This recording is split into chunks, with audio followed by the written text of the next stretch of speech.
ഇങ്ങനെ ഏതെങ്കിലും ഒരു സബ്ജക്ട്സുകൾ പഠിക്കുകയാണ്. അപ്പൊ ഈ പഠിക്കുന്ന മേഖല തന്നെ എക്കോണമിക്സ് എന്ന് പറഞ്ഞാൽ ഇതിലുപരിയായിട്ട് നല്ലൊരു സബ്ജക്ട് ഉപരിപഠനത്തിനുള്ള മറ്റേത് മേഖലയുണ്ടത്?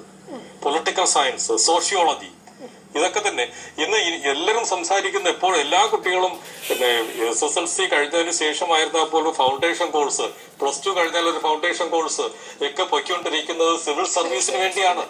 സിവിൽ സർവീസിനെ ലക്ഷ്യം വെച്ചുകൊണ്ട് പഠിക്കുന്ന ഒരാളാണെങ്കിൽ, അഡ്മിനിസ്ട്രേഷനെ ലക്ഷ്യം വെച്ചുകൊണ്ട് പഠിക്കുന്ന ഒരാളാണെങ്കിൽ ഹ്യൂമാനിറ്റീസ് തിരഞ്ഞെടുത്തു കഴിഞ്ഞാൽ പൊളിറ്റിക്കൽ സയൻസും എക്കോണമിക്സും സോഷ്യോളജിയും ഒക്കെ അതിനകത്ത് പഠന വിഷയമായിരിക്കും. സമൂഹത്തെ ആകമാനം അയാൾ മനസ്സിലാക്കും. അതിനുശേഷം ഇയാൾക്ക് പോകാവുന്ന ആ മേഖലകളിലാണത്. ഇനി ഇതില്ലാതെ സെൻട്രൽ ഗവൺമെന്റിന്റെ ധാരാളം പരീക്ഷകൾ അവർക്ക് UPSC നടത്തുന്ന പരീക്ഷകൾ എഴുതാൻ പറ്റും. ധാരാളം പരീക്ഷകൾ UPSC എഴുതുന്ന പരീക്ഷകൾ ധാരാളം എഴുതുവാനും അവർക്ക് സാധിക്കും. പക്ഷെ പഠനം വളരെ സുദീർഘമായിട്ട് മുന്നോട്ട് കൊണ്ടുപോകണം. ആത്മാർത്ഥതയോടുകൂടി, എന്റർടൈൻമെന്റോടുകൂടി അത് പഠിച്ചുകൊണ്ട് പോകണം.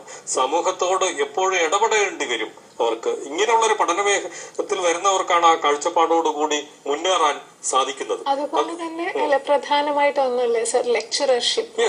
അതായത് UGC എഴുതുന്ന പരീക്ഷയ്ക്ക് പലപ്പോഴും വിദ്യാർത്ഥികൾക്ക് വളരെയധികം ബുദ്ധിമുട്ടുണ്ട്. അപ്പം ഈ പരീക്ഷയിൽ ഇപ്പം ഏതാനും പരിഷ്കാരങ്ങൾ വന്നിട്ടുണ്ടല്ലോ. ഇപ്പോഴാണെങ്കിൽ ഈ വർഷം മുതൽ ഈ നെറ്റ് എക്സാമിനേഷൻ ആണ്. ഇപ്പോൾ അവരുടെ MSc കഴിഞ്ഞാൽ പിന്നെ ഒരു എലിജിബിലിറ്റി MA കഴിഞ്ഞാൽ ഒരു എലിജിബിലിറ്റി ടെസ്റ്റ് ഉണ്ട്. PG കഴിഞ്ഞിട്ടുള്ള എലിജിബിലിറ്റി ടെസ്റ്റ് ഈ വരുന്ന വർഷം മുതൽ, അത് ഈ 2014 ഡിസംബർ മാസം മുതൽ നടക്കുന്ന എക്സാമിനേഷൻ നടത്തുന്നത് CBSE ആണ് നടത്തുന്നത്.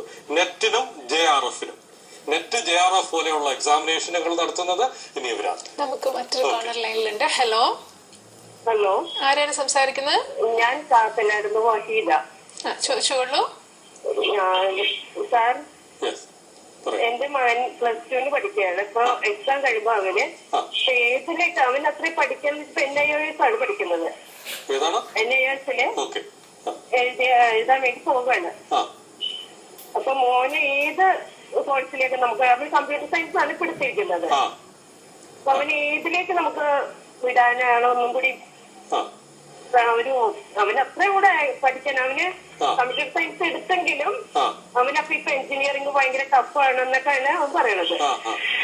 അപ്പൊ നമുക്കിപ്പോ അവന് ഏതിലേക്ക് വിടാൻ പറ്റും സാറേ? അതെ, ഇപ്പോ മോൻ പഠിക്കുന്നത് തന്നെ നല്ലൊരു വിഷനോട് കൂടിയാണ്. കാരണം ഓപ്പൺ ഡിസ്റ്റൻസ് എഡ്യൂക്കേഷൻ